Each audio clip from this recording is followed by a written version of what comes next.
जय श्री महाकाल। कभी कभी जीवन में ऐसी घटनाएं घटने लगती हैं जिससे आगे का अनुमान लगाना बहुत ही मुश्किल हो जाता है। कभी कभी कठिन प्रतीत होने लगता है कि इसके आगे क्या होने वाला है। और यही घटना मेरे साथ हुआ है। जब मैं महेंद्र के मुक्त करने की प्रयासों में लगा रहा तो उसमें अनेक बाधाएं उत्पन्न होने लगी और अपने अपने माध्यम से रोकने का भी कई लोगों ने प्रयास किया। कई लोगों ने शक्तियों को भी उसको छीनने का, अपनी अपनी शक्तियां अपना अपना ध्वंस दिखाने का प्रयास किया, पर मेरा था कि मुझे करना है। यह सब करने के बाद मैं कामाख्या के शमशान में, भूतनाथ मुक्ति धाम शमशान में क्रिया करने की सोची। जो कामाख्या का शमशान है, भूतनाथ मुक्ति धाम, वहाँ मैंने इनकी आत्मा को, जो मैंने पकड़ रखा था, इनकी आत्माओं को वहीं से मैंने सोचा कि यहीं से हम मुक्त कर देते हैं। और एक अंदर प्रसन्नता भी थी कि चलो जीवन में कुछ ऐसे भी कार्य करने को मिलते हैं जिससे तंत्र सीखना एक सफल हो जाता है। तंत्र मंत्र सीखना एक सफल हो जाता है किसी की मदद करके। तो हम लोग भूतनाथ मुक्ति धाम में सब सामग्री एकत्रित की। अपने शिष्य को मैंने सारी सामग्री दिन में ही मैंने बता दी थी, जो जो मुझे चाहिए था। मेरा शिष्य सब कुछ खरीद के ला दिया था। मुझे जाना न पड़ा, मैं आराम कर रहा था। मेरा शिष्य सब कुछ गया, खरीद के सब कुछ व्यवस्था मेरे पास ला दिया और उसको कहा कि तुम भी मेरे साथ चलना।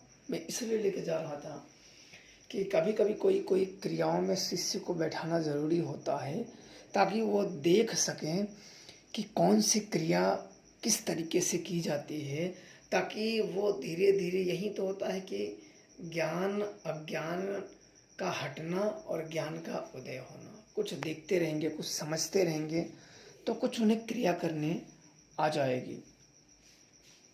तो मुझे उस क्रिया में बिठाना था, अपने शिष्य को भी साथ में बिठाना था।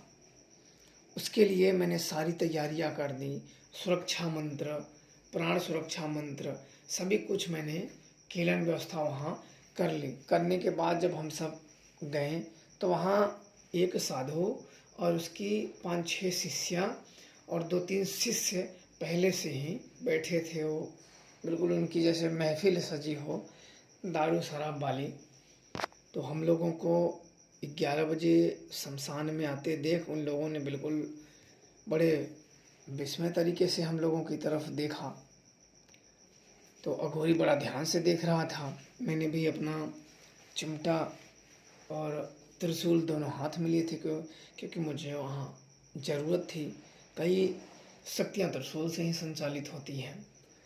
तो वहाँ घुसने से पहले सब लोग रंग में, बिल्कुल महफिलों में जैसे महफिल सजी हो, तो उस बुढ़िया घोड़ी ने ओ करके आवाज़ लगाई। तो मुझे, मेरा आधा ध्यान तो उसी की तरफ था कि इसको हम क्रॉस कर जाएं, ताकि इससे बात विवाद बहस ना करना पड़े। तो उसने आवाज़ 2-3 आवाज़ बुलाई। तो मैं उधर देखा तो बोला इधर आइए। तो ना जाने का मतलब होता है कि बाधाएं उत्पन्न होना, फिर वो और बड़ी समस्या उत्पन्न करेगा। मुझे गुस्सा तो आया मन में, पर मैं कुछ बोला नहीं। मैंने बोला चलो, मन में तो बड़ी गुस्सा आया कि इससे क्या मतलब है कि कोई क्या कर रहा है क्या नहीं कर रहा है, तो पिया है और मुसीबतें उत्पन्न करेगा। अच्छा, तो हम लोग गए आगे। शिष्य से बोला चलो चलते हैं। तो बोला गुरुजी जाने दो, लोगों के मुंह मत लगो। बोला चलो अच्छा देखते हैं। तो वहाँ गए। बोले आप कहाँ से हो? मैंने कहा कि उत्तर प्रदेश से हम आए हैं, कुछ क्रिया करने जा रहे हैं। बोला अच्छा, पहनावा से तो तुम कोई तांत्रिक लग रहे हो। तो मैंने कहा नहीं नहीं, ऐसी कोई बात नहीं, तांत्रिक नहीं है, बस अपनी पूजा के लिए कुछ पूजा में जो नियमबद्ध होते हैं कि हमें उस वस्त्रों का चयन करना, हम वही पहन रहे हैं, क्योंकि मैं बेवजह मुंह नहीं लगना चाहता था। कोई अपने मुंह से नहीं बताता है कि हम ये है वो है, अपनी क्रियाओं में रत रहो, अपनी भक्तियों में रत रहो। तो कहा कि कुछ जानकारियां हैं। मैंने कहा कि थोड़ा बहुत है गुरु के बारे में जो मुझे सिखाए हैं, वही थोड़ा बहुत मुझे जानकारियां हैं, बहुत ज़्यादा आप तो बिल्कुल महान लग रहे हो। तो बिल्कुल वो तो और थोड़ा सा ढीला ढाला बैठा था, जब कहा आप तो बिल्कुल महान लग रहे हो, तो वो थोड़ा सा और सही से अपनी तारीफ सुन के और थोड़ा सा हो गया। तो बोला कि अच्छा ठीक है, आप बताइए कि इन पूजाओं में, तांत्रिक पद्धतियों में और सात्विक पद्धतियों में 2 तरीके की पूजा होती है, और कौन कौन सी पूजा होती है। मैंने कहा वो तो सब जानते हैं, जानते हो न जानते हो मेरे को नहीं पता, पर मैंने बिल्कुल उनको आराम आराम से वर्ड, क्योंकि मैं उलझना नहीं चाहता। मैंने 2 ही तरीके की तो पूजा होती है, एक वैदिक पूजा होती है, दूसरी पूजा तांत्रिक पूजा होती है। तो बोला हाँ ये बात। बोले 3 गुण में आदमियों में बताइए, तीनों गुण में आपके अंदर कौन से गुण प्रधानता है। तो मैंने कहा 3 गुण में जो होते हैं गुण आदमियों के अंदर, सत्व गुण, रजोगुण और तमोगुण, तीनों गुण यही होते हैं आदमियों में। और सत्य गुण, रजोगुण और तमोगुण, यह तीनों गुण हर एक इंसान के अंदर विद्यमान होते हैं। हर व्यक्ति के अंदर यह तीनों गुण होते हैं, सत्वगुण, रजोगुण और तमोगुण। कोई भी ऐसा व्यक्ति नहीं है जिसमें यह तीनों गुण ना निवास करते हो। आप लोग भी इसके बारे में ज्ञान अर्जित कर लेना, समझ लेना, ताकि वह बात हुई तो आप लोगों को भी मैं बता देता हूँ, ताकि आप लोगों को भी समझ में आ जाए। यह तीनों गुण आदमियों के अंदर विद्यमान होते हैं, और इस तीनों गुण में कोई भी एक गुण प्रधानता होने के कारण व्यक्ति का स्वभाव उस तरीके से हो जाता है। इस तीनों गुण में जब कोई गुण प्रधानता हो जाती है, जैसे सत्व गुण प्रधानता हो गया, तो सतोगुणी हो जाता है, वो सत्य बोलता है, सत्य देखता है, सत्य सुनता है, वो सतोगुणी हो जाता है। और रजोगुणी का मतलब होता है जिसमें रजोगुणी, जिस व्यक्ति में, जिस इंसान में रजोगुणी प्रधानता हो जाती है, वो राजसिक, ठाठ बाट, वो ऊंचे लेवल के जात पात अन्य चीज़ों में बड़ा विश्वास करने लगता है कि मैं ये हूँ वैसा हूँ, ऊंचे जात का। मतलब रजोगुणी में ऐसा होता है कि वो बिल्कुल राजा महाराजाओं वाले को, अपने को फील करने लगता है, यह है रजोगुण। और तमोगुण होता है जो तामसिक क्रियाएं या तामसिक विचार, काम, क्रोध, लोभ, मोह, द्वेष, राग, इससे कई प्रकार की उलझनें उत्पन्न होती हैं। तो यह तीनों गुण हर इंसान में विद्यमान होते हैं, और कोई भी एक गुण बढ़ने के कारण उसमें वो प्रधानता आ जाती है, और उसके स्वभाव उसी के हिसाब से ढलने लगता है, जो एक गुण उसमें बढ़ जाते हैं। तो उसने बोला कि 3 अवस्था के बारे में मुझे बताइए। मैंने कहा कि जागृत अवस्था, मृत्यु अवस्था और बेहोशी अवस्था। बोले अच्छा 3 शक्तियों के बारे में बताइए। अब सिर्फ वो बोले जा रहा है। बोला कि 3 शक्तियों के बारे में बताइए। मैंने कहा कि इच्छा शक्ति, पहली होती है इच्छा शक्ति, दूसरी होती है ज्ञान शक्ति, तीसरी होती है क्रिया शक्ति। इच्छा शक्ति से व्यक्ति, जब इच्छा शक्ति मजबूत हो तो किसी भी कार्य को करने के लिए उसमें सक्षम होता है। और ज्ञान शक्ति जो किसी से मांग के, किसी से सीख के, किसी से अर्जित करके वो बढ़ाई जाती है। क्रिया शक्ति वो तो जो कर्मों द्वारा किया जाता है। मैं उसे तीनों का करके तीनों का उदाहरण भी बता रहा था। तब उसने बहुत बड़े ध्यान से, उसके शिष्य भी बड़े ध्यान से सोचने लगे। बोले 3 पड़ाव क्या होते हैं, क्योंकि अवघड़ों में यह बात कहते हैं। मैंने अपने गुरु के मुंह से, मेरे गुरुदेव ने मुझे बताए थे कि ये तांत्रिक विद्याओं में ऐसी होती हैं कि सब बताते हैं, बाद में आपको याद रहे ना रहे, समय के साथ साथ बराबर उसको अगर ना कहा जाए तो ध्यान से उतरने लगता है। तो 3 पड़ाव होते हैं, बचपन, जवानी और बुढ़ापा। यही 3 पड़ाव होते हैं। तो आप लोगों को सदैव इन चीज़ों का ध्यान रहना चाहिए। जैसे 3 संध्या होती हैं, प्रातः, मध्यम और साय। वैसी प्रकार से ये अपना जीवन होता है कि अपना बचपन, जवानी और बुढ़ापा। तो इसी प्रकार से आप लोगों को जान लेना चाहिए। जैसे तीन देव होते हैं, ब्रह्मा विष्णु महेश, तीन देवियाँ होती हैं, महासरस्वती, महालक्ष्मी और महागौरी। उसी प्रकार से तीन लोक, पृथ्वी आकाश पाताल, सब कुछ आप लोगों को समझ लेना चाहिए। तीन रचनाएं भी होती हैं, देव दानव मानव। तीन पड़ाव जो मैंने बता दिया आपको। तीन काल होते हैं, भूतकाल, भविष्यकाल और वर्तमान काल। भूतकाल हो जो बीत चुका है, वर्तमान काल वह है जो घट रहा है, भविष्य काल है जो भविष्य के गर्भ में वो चीज़ है। तो और सी तंत्र मंत्र के विषय में उन्होंने पूछा, मैंने बताया, फिर आराम से संतुष्ट होके उन्होंने तो मतलब उन लोगों की महफिल तो सजी थी। वो बड़े बिल्कुल दम उतर के जो बुजुर्ग थे वो काफ़ी मेरे को बाद में सज्जन लगे, फिर ठोकने लगे कि जाओ जाओ बेटा, तुम अपने काम में सफल हो जाओगे, बहुत आगे जाओगे, जाओ जाओ आराम से। कभी मदद हो, कभी ज़रूरत पड़े तो ज़रूर बताना। मैंने बोला हाँ हाँ ज़रूर ज़रूर, कोई बात नहीं, मुझे तो वहाँ से अपने काम के लिए निकलना था। अब मैंने वहाँ गया तो अपने शिष्य को अपने साथ में एक साइड में बिठाया और कुछ मंत्रों का मैंने जाप करके अपने शिष्य को मैंने वहाँ घेरा इंगित किया और मैंने कहा कि जब तक मैं आऊँ यहाँ ना, तब तक तुम इस घेरे से बाहर मत निकलना। कोई भी कुछ आके आवाज़ दे, कुछ भी कहे, तुम घेरे से बाहर मत निकलना। बोले ठीक है गुरु जी, जैसी आपकी आज्ञा। उसने आशीर्वाद लिया, फिर हम वहाँ से दूर चले, क्योंकि मुझे कुछ शक्तियों को बुलाना था। और थोड़ा दूर जाने के बाद मैंने सुजान के मंत्रों का जप किया, उसका आवाहन किया। तो शमशान में वो जब आता है तो मन बड़ा प्रसन्न हो जाता है, बिल्कुल जैसे कोई एक भीम काया आदमी आकाश की सीढ़ियों पर से उतर रहा हो, पीली रोशनी लिए बहुत ही विशाल भीम काया शरीर उतरने लगा हो। और जब ये आता है तो ये स्वयं ही अपने को देखने के दिव्य चक्षु प्रदान करता है।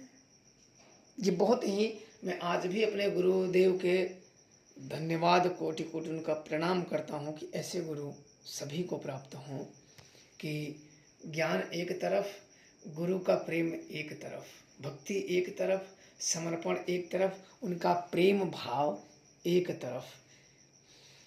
तो वो वहाँ आया। आने के बाद मैंने अपने उद्देश्य बताए, उद्देश्य बताने के बाद वो अपने उद्देश्य में लगा। फिर मैंने साबर कन्या का आवाहन किया। आवाहन करते ही वो साबर कन्या, और मैंने जैसे पहले ही बता चुका हूँ कि साबर कन्या ये शक्ति ऐसी होती है कि जहाँ इसका आगमन होने लगता है, कितने भी बड़े से बड़े सिद्ध महात्मा हो, कितने भी बड़ी से बड़ी शक्तियाँ हों, मंत्र वो सुप्त होने लगे। देखो आपने शक्तियों को सिद्ध कर रखा है, आप स्वयं वो शक्ति नहीं हो, आपने अपनी भक्ति द्वारा उस शक्तियों को प्रसन्न किया है, बस इससे ज़्यादा कुछ नहीं है। आपने प्रसन्न किया है और उस शक्ति को रोका भी जा सकता है, बस रोकने वाला चाहिए होता है। तो मेरे गुरुदेव ने जब ये क्रिया मुझे बता रहे थे कि कोई भी व्यक्ति हो, कोई भी व्यक्ति अपने भक्ति द्वारा उस शक्ति को प्रसन्न करता है, तो उसमें उस शक्ति को अगर किसी की शक्ति रोकनी हो, किसी को दंडित करना हो, तो उस शक्ति के और इसके बीच में मध्य में बाध्य उत्पन्न कर दिया जाता है। कुछ ऐसे चीज़ों को, उसको पूजा में, पाठ में जो अर्पण कर रहा है उसके पूजा में ऐसे प्रेत को इन्वॉल्व कर दो कि जो पूरी गंदगी मचा दे, और वो शक्तियाँ उसी दिन उष्ट रुष्ट हो के श्राप दे देगी। तो हालांकि ये क्रिया बड़ी ही खतरनाक होती हैं। ऐसे अगर आम लोगों को अगर इसका ज्ञान हो जाए तो काफ़ी लोगों का बुरा कर सकते हैं। इसके समाज के डर से हम लोग नहीं बताते हैं। बाकी गुरु इच्छा रही तो ज़रूर आप लोगों का कुछ जानकारियाँ दूंगा, और कोई कृपा रही तो कुंडलिनी जागरण के बारे में इच्छा है कि आप लोगों को बताऊं। ये तीनों अवस्थाओं को समझना आपको बहुत ज़रूरी है, जो मैंने अपनी इंसानों के बारे में सतोगुण, रजोगुण और तमोगुण के बारे में बताया हुआ है। और मैंने कई बार अपने कई शिष्यों से मैंने कहा है कि कुंडलिनी जागरण के बारे में बताएंगे, पर ये ऐसा सूक्ष्म ज्ञान होता है कि इनको विश्लेषण से बताना इतना आसान नहीं होता है। बार बार कहने के बाद समय ना मिल पाने के कारण मैं बता नहीं पाया। जल्द ही इसकी मैं शुरुआत करूँगा, तो आप लोगों को तीनों आयामों के बारे में, 3 स्तर जो होते हैं आत्मा के, उसकी जानकारी देंगे और आपको आत्माओं से जुड़ने का विधान बताएंगे। तो बिल्कुल आप लोग उस तरीके से कर सकते हो। जल्द ही समय निकाल के मैं प्रयास कर रहा हूँ कि आप लोगों के लिए। फिर मैंने सुजान को बुलाया, फिर मैंने मंत्रों का जप करके एक घेरा लगाया और उसका पहरा सुजान को दिया, क्योंकि सुजान ऐसी शक्ति होती है कि ना तो इसे कोई रोक सकता है, ना तो इसे कैद कर सकता है। किसी भी प्रकार के कोई सिद्धि साधक हो, कोई इसे रोक नहीं सकता है, क्योंकि ये ऐसी शक्तियाँ ही होती हैं, अकाट्य होती हैं। इनको कोई बंधन में नहीं डाल सकता, इन्हें कोई रोक नहीं सकता। ये मनमर्जी है, ये मनमर्जी शक्तियाँ होती हैं। प्रसन्न हो गए तो ये वरदानी शक्तियाँ होती हैं, जिसपे प्रसन्न हो न जाए ये शक्तियाँ। और हम सब इंसान मांस मज्जा हड्डियों से बने हुए हैं। हम लोगों से इन लोगों से क्या संबंध, पर हम लोगों के गुरु भक्ति और एक स्नेह के कारण ये शक्तियाँ जुड़ी होती हैं। अन्यथा हम कहाँ इंसान, ये कहाँ देव शक्तियाँ, कोई मेल नहीं है। पर मुझे मेरे अंतर मन में एक अजीब शांति थी, एक बड़ा मेरे अंदर, जैसे मैं महेंद्र की आत्माओं को मुक्त करने का मैं जा रहा था, तो मेरे अंदर जैसे पूरी दुनिया का मुझे सुख मुझे ही मिल गया हो। ऐसे मेरे अंदर असीम शांति थी कि मुझे इससे बड़ा धन कुछ भी नहीं है संसार में, इससे बड़ा धन कुछ भी नहीं है।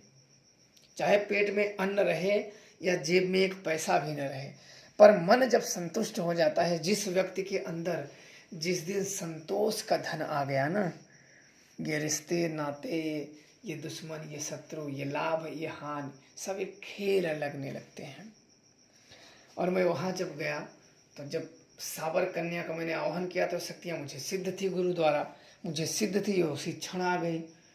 तो आने के बाद वो मैंने उनसे कहा कि मुझे महेंद्र की आत्माओं को मुझे दे दो, और मैंने कुछ देख विद्या लगाई थी ताकि मैं उस शक्ति को देख सकूं, अन्यथा मैं उस शक्ति को देख नहीं सकता था, महेंद्र की आत्माओं को।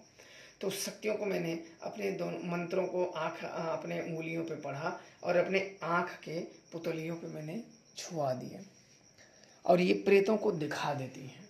तो मैंने महेंद्र की आत्माओं को जब बुलाया, तो कुछ हद तक मैं उसे देख पा रहा था और बड़ा प्रसन्न थे। फिर मैंने मुक्ति मंत्रों का प्रयोग करना आरंभ किया, क्योंकि एक होता है कि किसी भी भटकती आत्माओं को, मैं अधिकांश यही करता हूँ कि किसी भी भटकती आत्माओं को मैं मुक्त कर देता हूँ।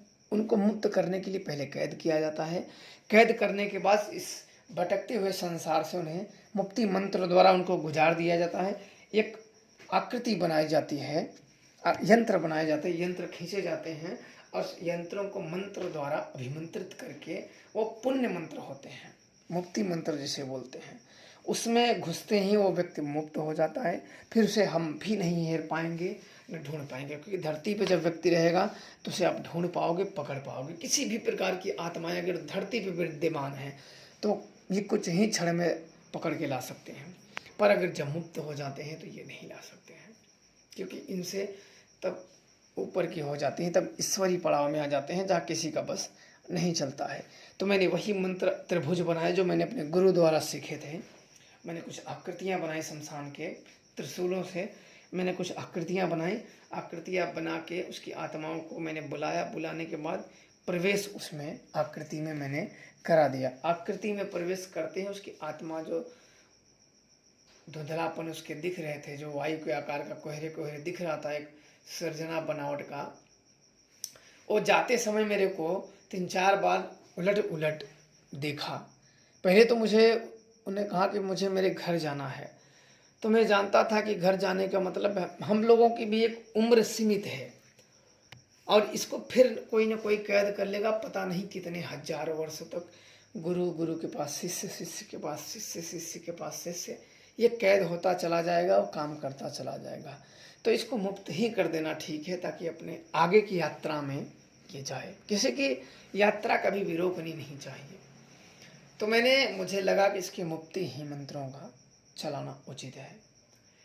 तो मैंने मुक्ति ही मंत्र का जाते समय उसने 2-3 बार देखा और मैं बड़ा उदास हो गया। मेरे मन में बड़ी बेचैनी होने लगी कि अरे एक तो मेरे अंदर बेचैनी होने लेके जा रहा है, और दूसरी हो रही थी कि मैं एक बड़े पुण्य का काम करा। मुझे जो सुकून था वो मैं अब क्या मैं बताऊं उसका, मुंह से मैं बयान नहीं कर सकता कि उस चीज़ का मुझे कितना सुकून था और मुझे कितनी शांति थी। वो पल मैं बता नहीं सकता। और मैं ज़िंदगी में से सोचता हूँ कि मुझे सदैव ऐसे किसी न किसी की मदद करने का मिले तो मैं समस्त शक्तियों को और गुरु से प्रदान सिद्धियों का भी मैं इस्तेमाल करने में नहीं चूकूँगा। यहाँ तक कि माता विंध्यवासिनी शक्ति की जो मुझे गुरु द्वारा उनका प्राप्त है, हालांकि इनकी शक्तियाँ जल्दी कोई नहीं प्राप्त कर सकता है। तो यही सब शक्तियाँ होती हैं जो किसी भी साधक को लड़ने में और जिताने में हाथ होता है। विंध्यवासिनी के बारे में आप लोग जानते ही होंगे, ये योग माया शक्ति हैं, अजन्मा है जिसे योग माया कहते हैं। तो इनकी भी कृपा बहुत है, और भविष्य में गुरु की कृपा हुई तो अवश्य है आप लोगों को इनकी जानकारी, इनके मंत्रों का, इनके गुप्त रहस्यों के बारे में, गुप्त मंत्रों के बारे में आप लोगों को मैं अवश्य बताऊंगा। और मैंने महेंद्र की आत्माओं को बड़े बोझिल मन से मैंने विदा किया, और मुक्ति मंत्र में ही आकृति में जो मैंने त्रिभुज बनाए हुए थे, जो मैंने खींचे हुए थे, उसमें घुसते ही वो अंतर ध्यान हो गया। कुछ समय तक तो मैं सोचता रह गया, कभी अपने तो दूर मेरा शिष्य बैठा था, कभी उसकी तरफ देखता था कि आज ये भी कभी उसर देखता, एक शून्य में, जैसे शून्य में सब कुछ समाप्त हो गया हो और सब कुछ समाप्त कुछ ना हो, और फिर अपने को वही मोह माया भरी दुनिया में ही जाना हो, छल कपट राग द्वेष लोभ मोह में दुनिया में हमें वापस लौटने का एक अंदेशा से मिल रहा हो कि हमें फिर वहीं जाना है। और बैठा रहा, कभी 15-20 मिनट तक मैं बैठा रहा। कभी थोड़ा दूर पे एक दीपक मैंने अपने शिष्यों के पास जलाने के लिए, कभी मैं दूर से दिखता था, वो भी बैठा था मेरी तरफ देख रहा था। मुझे उस पर भी बहुत दया आई कि आज शिष्य है मेरे साथ शमशान में बैठा है, कुछ इच्छा लिए बैठा हुआ है। तब मैंने उसे बाल बढ़ाने के लिए मैंने पहले ही कहा था अपने शिष्य को, मैंने कहा कि तुम बाल अपना बढ़ा लेना। तो उसने बाल बढ़ा लिया था। तब मैंने उसे शिखा बंधन मंत्र बताया कि इस बंधन मंत्रों से तुम्हारे ऊपर कोई भी शक्ति कहीं भी हावी नहीं हो सकती। जब मैंने उठा, त्रिशूल उठाया, चिमटा उठाया, और विंध्यवासिनी को, माता शमशान काली को, सुजान को और सावर कन्या का मैंने वो भोग उधार रहा, वो चली गई। सुजान का भी भोग उधार रहा, और सावर कन्या का भी मैंने कहा कि मैं आपको बाद में दूंगा, वो उधार रहा, वो चल पड़ी। फिर अपने शिष्य के पास गया, मैंने कहा कि तुम्हें मैं ये मंत्र दे रहा हूँ, शिखा बंधन मंत्र, जिससे तुम अभी सिद्ध कर लो। तो उसको मैंने बताया, और उसी लिए मैंने उसको बोला था कि तुम बार बढ़ा लो। तब उसे वो पैर गिरने लगा, गुरुजी मैं तो यही सोचता था कि आप शौकीनी के लिए बोल रहे हो, पर मुझसे जो भी भूल चूक हूँ मुझे क्षमा करना। मैंने बोला कोई बात नहीं, हर चीज़ तुमसे बता के कौन करे, तुम्हें जो देना है, तुम्हें जो आज्ञा मिली है तुम वही करो। तो इसके बाद मैंने शिखा बंधन मंत्र को बताया, वहाँ रुका, घेरा खींचा, आवाहन किया, विंध्यवासिनी का मैंने ध्यान किया, शमशान काली का ध्यान किया, और उसको मैंने जपने का आदेश दिया। और जपने लगा। जपने के बाद आधा घंटा की क्रिया थी। उस ऐसे शमशानों में बहुत जल्दी ही मंत्र जाग जाते हैं, और सिद्ध मंत्र बहुत ही जल्दी गुरुमुख से दिए हुए वो जल्दी ही काम करने लगते हैं। उसको सिद्ध हुआ, फिर हम लोग उठे आए, फिर बड़े बोझिल मन से सोचते सोचते मेरी कब आँख लग गई।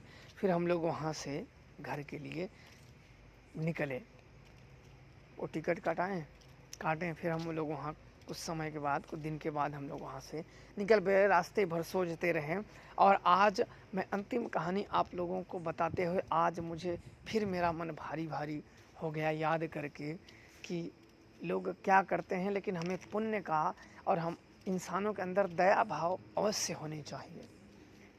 दया भाव अवश्य होनी, कठोरता भीपन होनी चाहिए, और दया भाव भी होनी चाहिए। तो आप लोग अवश्य इसके बारे में जो कहिए, जैसा आप लोगों को लगे। बाकी आप लोग खुश रहें, प्रसन्न रहें। जय श्री राम।